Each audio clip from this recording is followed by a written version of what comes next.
Hello, dedicated parents. Thank you so much for being here with me today as we explore bringing mindfulness to some of these challenging moments with kids and screens. Right now, it's summertime as we're recording this, and in the summer, there's more free time, more open time, especially during the week.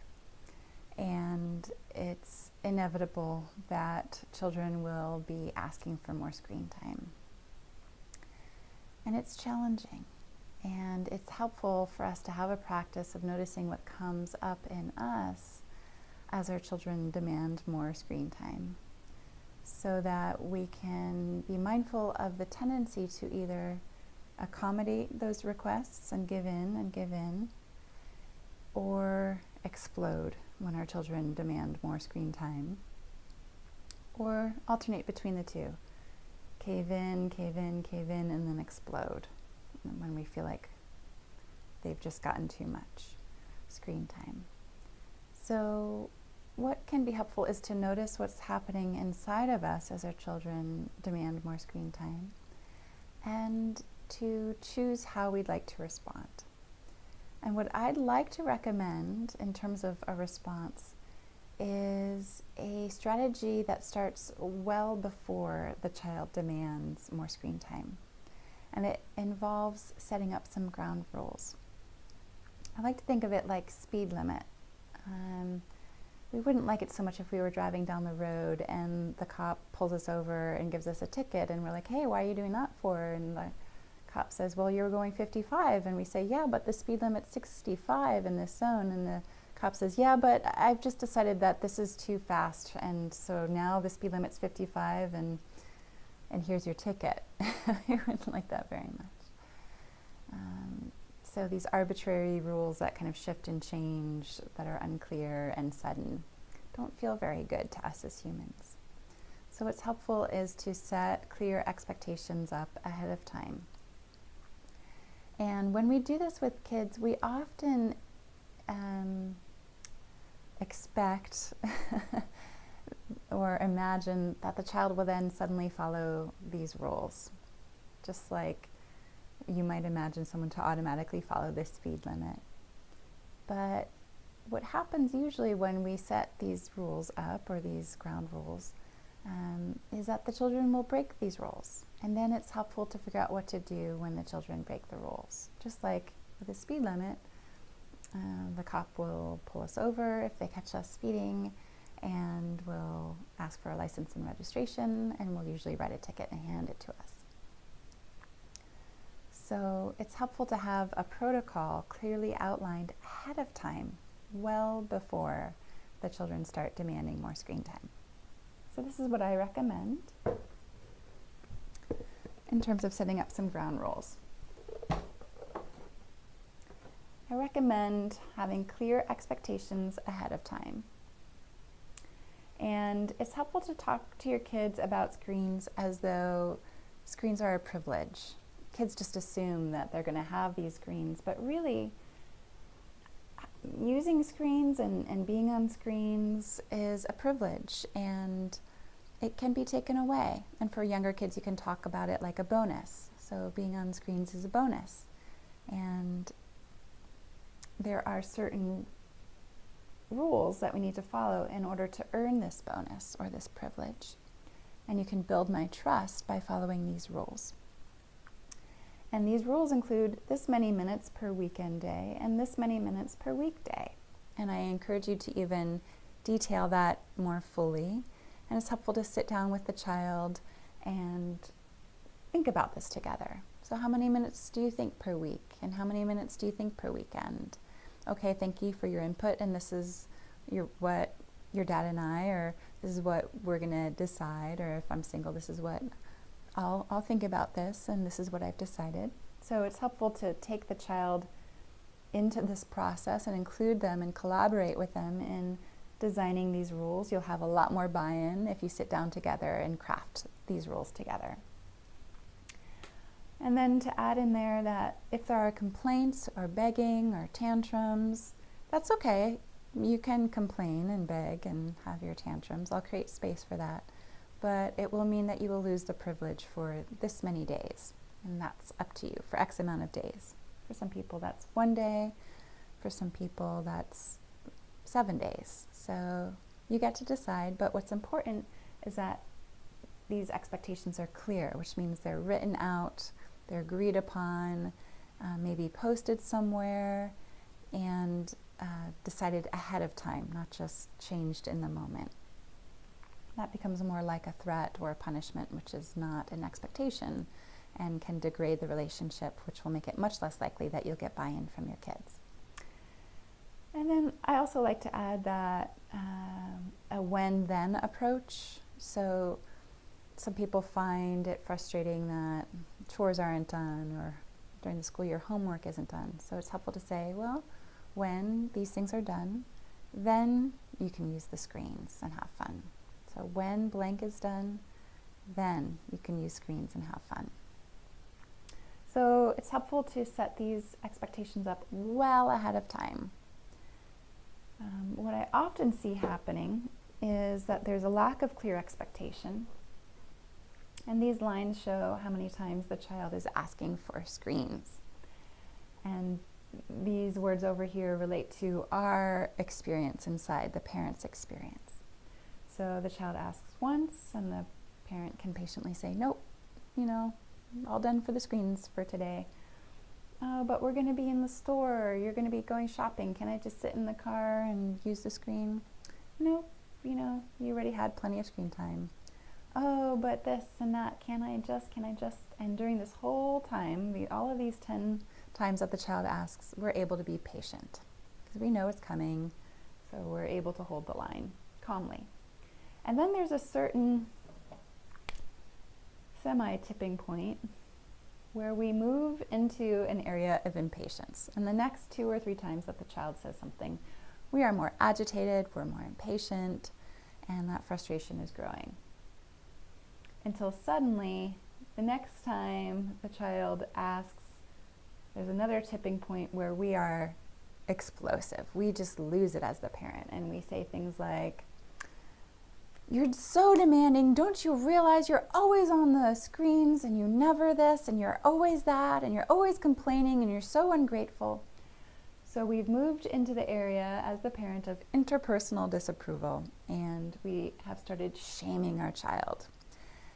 This is incredibly unhelpful for the relationship between parent and child. It decreases parent-child connectedness, and it does not make it more likely that this child will honor our rule about no screen time. It will cause a lot more friction around screen time and make it more likely that the child will be more agitated the next time that they ask, and will also be more likely to be more impatient in the orange to red zone the next time they ask. So this is not helpful for any of us. And we tend to discharge our anger here onto our child, and that's disruptive for the connection. So what to do? What does a parent do? Because screens are everywhere. There's iPads, there's iPhones, there's computers, there's TVs, there's laptops. So many more screens than we had to contend with when we were growing up. So what I recommend is, after the first or second time that the child asks for more screens, we'll say after the first time, to intervene here and say, just a reminder,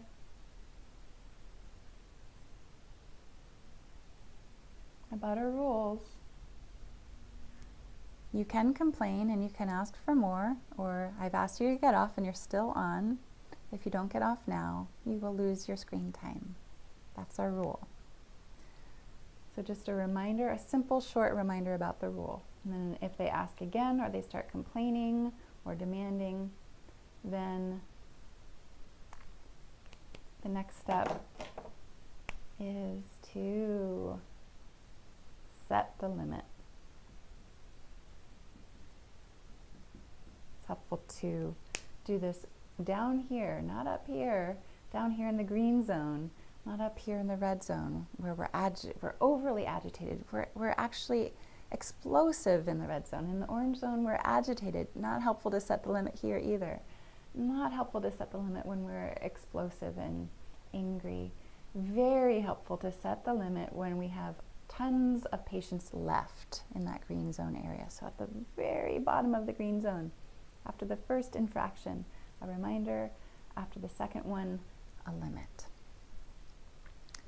When we set this limit, it's helpful to come close, come down to their level, make some connection and contact, have a warm face,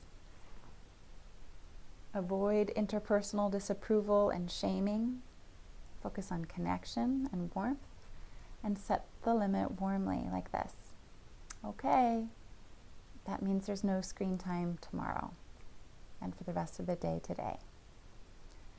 So when we set this limit with warmth and calmness and kindness and connection, do we think that our children are going to enjoy this limit and will just say, okay, Mom, you're right.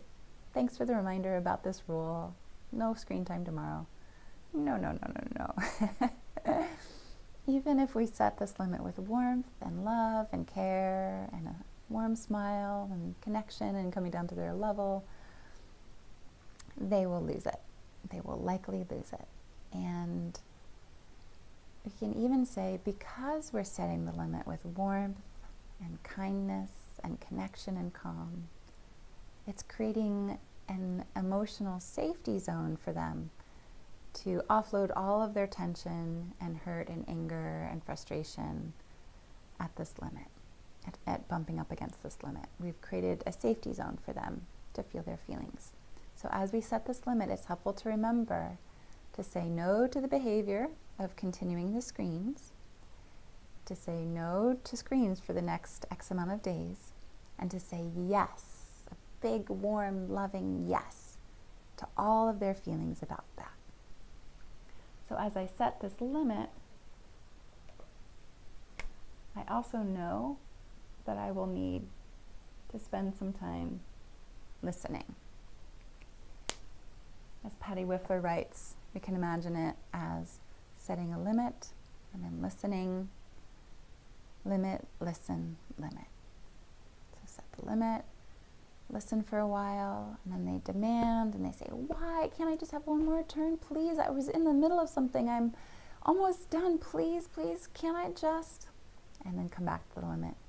Nope. No screens for tomorrow. So simple, clear, concise, not engaging in content, just a limit. And then expect that they're going to erupt even more. So while it's unhelpful for us to offload our explosive energy in our children, it's very helpful for us to create a safe place for them to offload their explosive energy.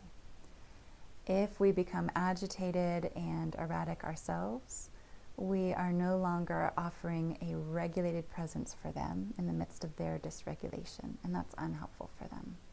So what's helpful is for us to stay grounded, regulated, calm, connected in the midst of their dysregulation, so they can sense that we can be in very close proximity to this erratic emotion and erratic behavior and stay grounded.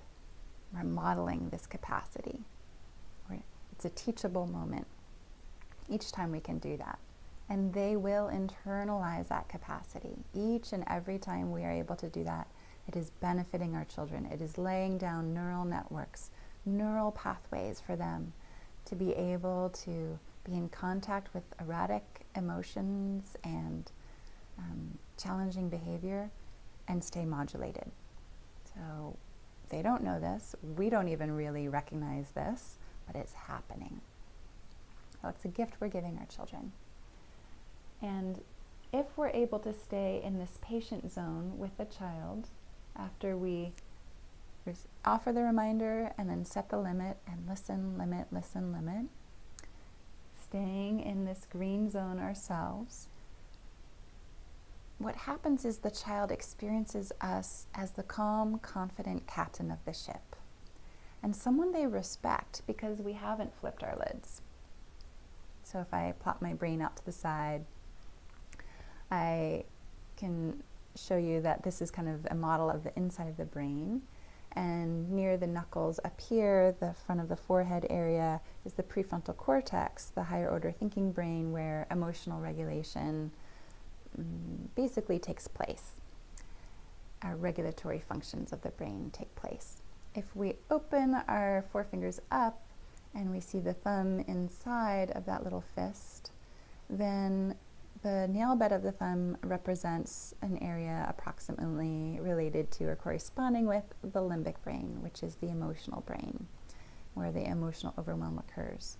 So when we flip our lids, you can imagine the forefingers lifting up away from the thumb, and those connections between the thumb and the fingers, or between the emotional brain and the thinking brain, the regulatory brain, are impaired. So that connection is impaired. And this is what happens in our children when they flip their lids, and this is what happens in us when we flip our lids. So if we have flipped our lids, we will no longer be of service to our children, and it's best to then remove ourselves from our child, because all we're adding into the situation when we flipped our own lids is fuel to the fire, and we'll be modeling behavior that we don't want our children to learn. So instead of staying, when we start becoming impatient and agitated in the orange zone, that's when it's helpful for us to take a self time out and say, you know what? Take ownership of it. That's where the mindfulness piece comes in. I'm noticing I'm getting frustrated. I need a little break. I'll be back in 2 minutes, and I love you. So it starts with the noticing, the recognition, the non-judgmental naming of our experience, not blaming ourselves, not blaming our children. This is not a time to say, I'm so frustrated with you, I need time and space away from you. Very different than this. Noticing I'm feeling frustrated, I need some time to myself, I'll be back in 2 minutes. I love you. Very different tone, very different impact on the child. So if we find ourselves getting impatient as they are demanding more screen time and we haven't been able to set a limit in the early first 1 or 2 moments of them asking, we let it go a bit long, we're finding ourselves being impatient, that's a time to take a self time out, because setting a limit here with the child won't be useful. We will likely not have it in us to remain grounded and calm and connected, and we will more likely move into the red zone and flip our lids and become explosive and engage in interpersonal disapproval and shaming, which is very unhelpful for the relationship and very poor modeling for our children. That being said, all of us have done this. All of us have entered the red zone. All of us have flipped our lids, and we will again at some point. So it's not helpful to beat ourselves up about that. It's helpful to recognize it is a human experience. It's helpful to recognize that we are doing our best and trying our best. It's helpful to get lots of support from someone else who can be compassionate with us when this happens, because often it's hard for us to be compassionate with ourselves when we flip our lids. And to set a limit with ourselves, a kind, warm limit, like, the wise part of me is not going to allow this explosive part of me to offload on the child next time. I see that I was overwhelmed. I see and understand that it was a challenging moment, and I'm going to reach out for support to make sure that I don't do that again. And once that starts coming up, I will be there, I will notice it, and I will remove myself from the situation. So instead of beating ourselves up, which usually we do in order to change and transform ourselves, we can just set a warm limit with ourselves. It's trying to accomplish the same goal. I think that's what we do. We're trying to accomplish when we're beating ourselves up. We're trying to set a limit with ourselves. And the way that we self-discipline, the way that we discipline ourselves internally is a part of the social circuitry of our brain. And if we can transform the way we discipline ourselves, it will help to transform the way we discipline our children. Instead of transforming ourselves with shaming words, we can transform ourselves with connection and listening and understanding. And that helps us be able to offer that kind of limit to our children. The more we do it with ourselves, the easier it is with our children. The more we offer this kind of limit with our children, the easier it will be to adopt this way of working with self-discipline. So I really encourage you to consider these guidelines, these expectations, setting up some clear expectations with your children ahead of time, talking about screens as a privilege, letting them know that they can earn this bonus by following these rules. Let's create these rules together. This many minutes per weekend, this many minutes per weekday. For lots of families, there's no screens during the week. And if there's complaints, begging, or using more than agreed upon, then there will be a loss of the privilege for this many days. And also, especially during the school year, when homework is done, when chores are done, then you can use your screens and have some fun. And then when the child does not follow these clear expectations, very early on in that process, I recommend after the first time, give a reminder. After the second time, set the limit. Hold to the limit, enforce the limit. Be ready for them to explode and not like this limit, and that's when you listen. And then listen for a little while and then come back to simply setting the limit, not getting caught in the content trap, not allowing ourselves to get hooked by their logic and debating and demands for why. Just come back to the limit saying, nope, that's the rule. Listening, listening, listening to the explosion, the upset. We agreed. That's the rule. There's no screens for the next 24 hours, etc. So I honor you, I support you on this journey of working with screens and listening to our children's emotions around the screens while setting lots of healthy limits with them, for them.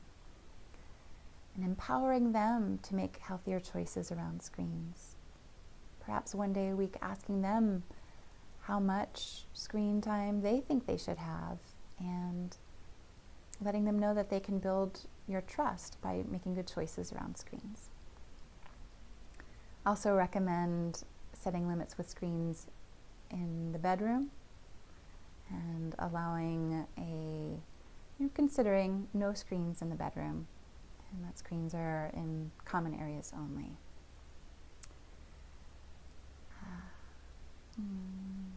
I wish you so much goodness and wellness on this journey, and support and blessings as you explore setting limits around screens as mindfully and compassionately as you can. Blessings to you.